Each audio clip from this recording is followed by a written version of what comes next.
नमस्कार। आज हम जरा पर्दा हटाते हैं उन डिवाइसेस से जिन्हें हम रोज इस्तेमाल करते हैं और समझने की कोशिश करते हैं कि आखिर वो कौन सा लॉजिक है जो इन्हें चलाता है। तो आज का सफर कैसा रहेगा? सबसे पहले हम समझेंगे कि कंप्यूटर असल में है क्या, एक सिस्टम के तौर पर। फिर हम एक कमांड के पीछे की कहानी देखेंगे।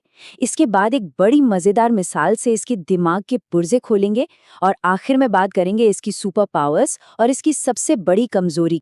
तो चलिए शुरू करते हैं।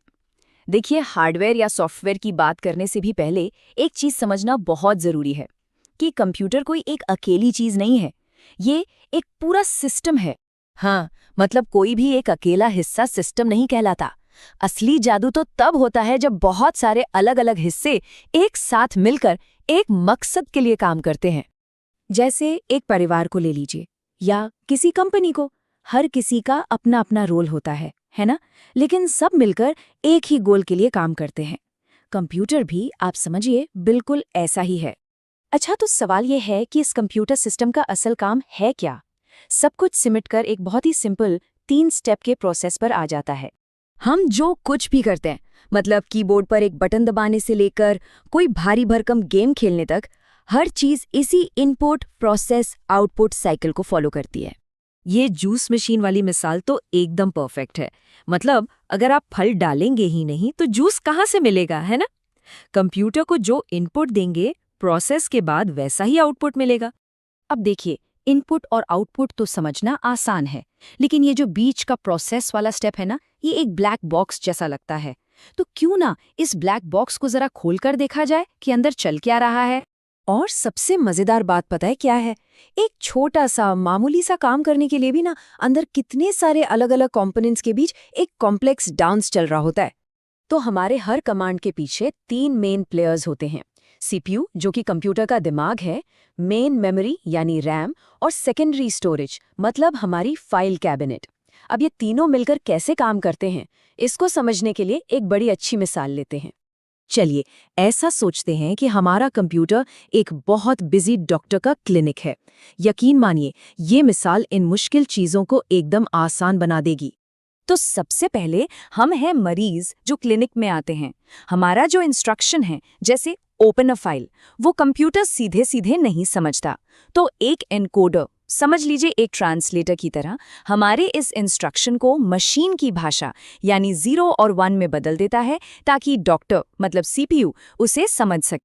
अच्छा, ट्रांसलेट होने के बाद हमारा ये इंस्ट्रक्शन जाता है रैम में। रैम को समझिए डॉक्टर का वेटिंग रूम। ये एक टेम्पररी जगह है जहां सारे मरीज, मतलब हमारे सारे कमांड्स, अपनी बारी का इंतजार करते हैं। और हाँ, जैसे ही बिजली गई, ये वेटिंग रूम खाली हो जाता है। अब इस पूरे प्रोसेस को और तेज बनाने के लिए आती है कैश मेमोरी। कैश मेमोरी को आप एक बहुत ही फुर्तीली नर्स की तरह समझिए। इसका काम है भीड़भाड़ वाले वेटिंग रूम यानी रैम से अगले मरीज यानी इंस्ट्रक्शन को उठाकर फटाफट डॉक्टर यानी सीपीयू के दरवाजे तक पहुंचाना। इससे काम बहुत जल्दी होता है। और फिर आखिरकार मरीज पहुंचता है डॉक्टर के पास, यानी हमारा कमांड पहुंचता है सीपीयू तक। यही वो जगह है, ऑपरेशन का असली सेंटर, जहां सारा काम होता है, सारी कैलकुलेशंस होती हैं और प्रॉब्लम्स सॉल्व की जाती हैं। तो डॉक्टर से मिलने के बाद क्या होता है?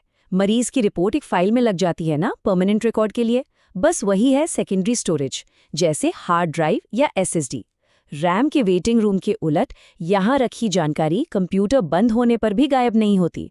तो इस डॉक्टर की ऑफिस वाली मिसाल से एक बात तो साफ है, कंप्यूटर के पास कुछ गजब की सुपर पावर्स हैं, लेकिन उसकी कुछ बड़ी कमजोरियां भी हैं, जैसे किसी सुपर हीरो की होती है। अगर इसकी सुपर पावर्स की बात करें तो इसकी स्पीड जबरदस्त है। 1 सेकंड में लाखों कैलकुलेशंस कर सकता है। इसकी एक्यूरेसी कमाल की है, मतलब अगर इनपुट सही है तो रिजल्ट भी सही होगा। और ये कभी थकता नहीं, बोर नहीं होता। और हाँ, वर्सेटाइल इतना है कि किसी भी काम में फिट हो जाता है। लेकिन इसकी क्रिप्टोनाइट क्या है?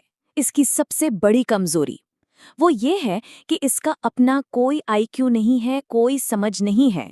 ये खुद को किसी वायरस जैसी चीज से बचा नहीं सकता। और सबसे बड़ी बात, ये कोई ऐसा फैसला नहीं ले सकता जो इसके प्रोग्राम में पहले से लिखा ना हो। और यहीं पर सबसे बड़ा सवाल खड़ा होता है ना, कि एक ऐसी मशीन जो असल में सोच ही नहीं सकती, जो सिर्फ दिए गए इंस्ट्रक्शंस पर चलती है, वो आज हमारी इतनी कॉम्प्लेक्स, इतनी आधुनिक दुनिया को पावर कैसे दे रही है। ये एक ऐसी बात है जिसके बारे में सोचने पर मजबूर होना पड़ता है।